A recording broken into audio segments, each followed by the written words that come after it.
Сосын Алматы жастары болсын, тағы да басқа да ипотекалық бағдарлама болсын, тоже бір лайфхак бар. Ол КЖК-сы бар үйді салынып бітпеген, либо котлованнан, либо енді стенасы тұрғызылып жатқан, 1-2 айда бітетін үйді сіз КЖК-сы бар болса ипотекаға Алматы жастарына оформить ете аласыз.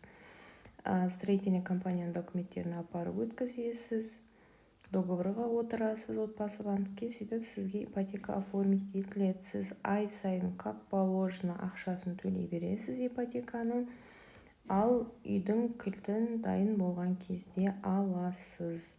Мысалы, семьясы барларға черновой алған выгодно, иә. Черновой алсаңыз сәл арзан болады, и квадрат метрі больше түседі деген сияқты. И оны өзіңіздің қалауыңыз бойынша жөндеп аласыз, водопровод, комнатасын өзіңіз жасап аласыз деген сияқты. Енді КЖК дегеніміз не? Ол гарантия. Казахстанская жилищная компанияның сол үйдің салынып бітуіне беретін гарантиясы. Мысалы, Қазақстанда Қазақстройдың көп объектілерінде КЖК бар, эксклюзивтің объектілерінде КЖК болған. Сондай компанияларды іздеп, мысалы, қаланың центрынан салынып жатырған объектілерден сіз үй ала аласыз, зато арзанға аласыз деген сияқты ғой.